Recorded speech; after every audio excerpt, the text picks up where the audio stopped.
Good afternoon. We're going to try this demo again. We've got two participants. One, the victim who has a GitHub account, and then also the attacker who's got a GitHub account. We need to start up the vulnerable client app like that. It's listening on port 9000, and this is just a test server. And then we're going to see that we've got a database with one existing user that we can ignore. His name's Curious Cat, but we're going to create some new users. So let's start off with a victim.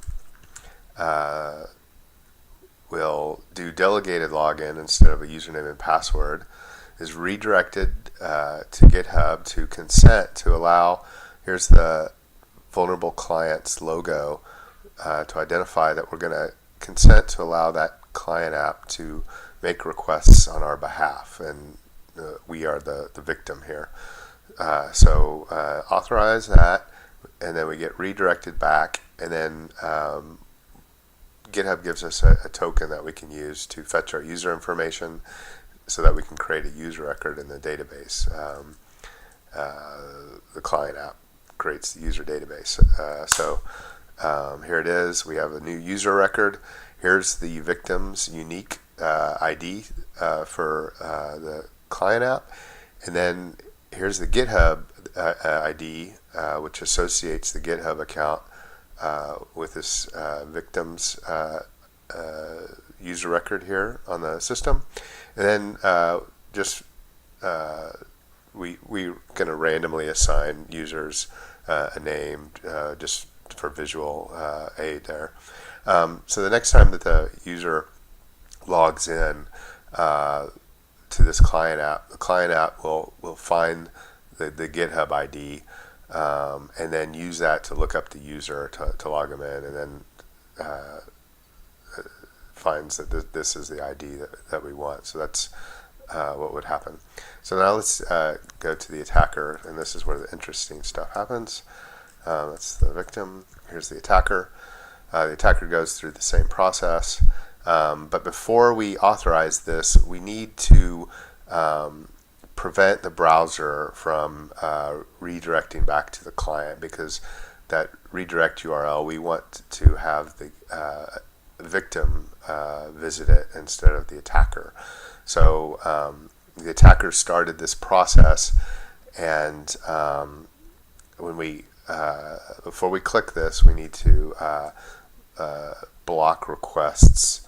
I'm going to do that by entering a rule here that says for outgoing requests for TCP protocol, and those requests going to port 9000, let's just drop them.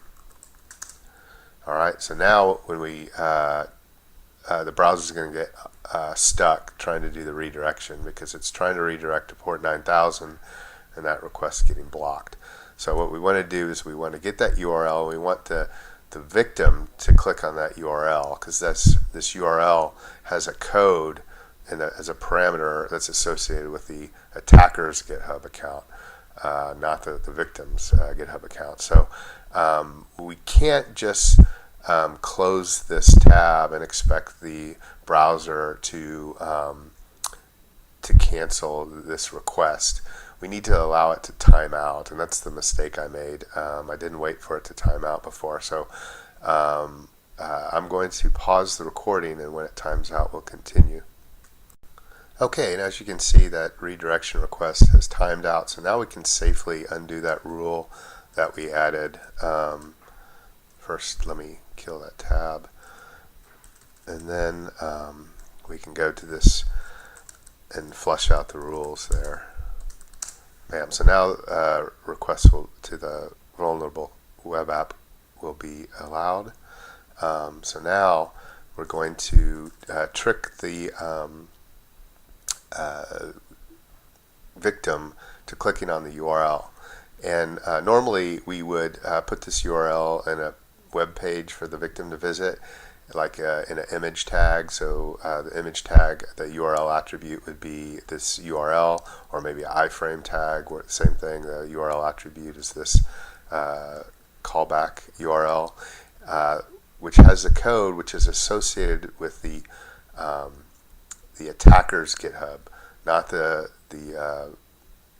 victim. So this is running under the victim session, and we hit this URL, and now we have a new entry in the database, a third entry. You can see it's got this is the victim's GitHub ID. This is the attacker's GitHub ID, and notice that it's associated with the victim's native unique ID on the vulnerable client. So now, when the attacker logs in, the app is going to find the attacker's GitHub ID and then pull this record and log the attacker in as the victim. So we'll see that right now. We'll go to the attacker's account. That's the victim. Here's the attacker's account. He logs in, and look at that. He's Observant Owl, which is the victim, and we can even verify by looking at the log that the current user ID is this 6Z, which is the victim. Okay, so now the attacker has successfully logged in as the victim. How do we prevent this from happening? Well, it's actually quite easy. What we do is that in the initial redirect to GitHub, we add a parameter called state, which is a randomly assigned random string that we save in the user's session, so that when GitHub redirects back to us in the callback redirection, we can, before we go any further, we can make sure that the state that GitHub gives us, make sure that if it's not equal to the one we've got saved for the user, that we just stop processing, and that way we mitigate the attack. So really glad I had the opportunity to show off this hack. I hope it was educational, and thanks a bunch.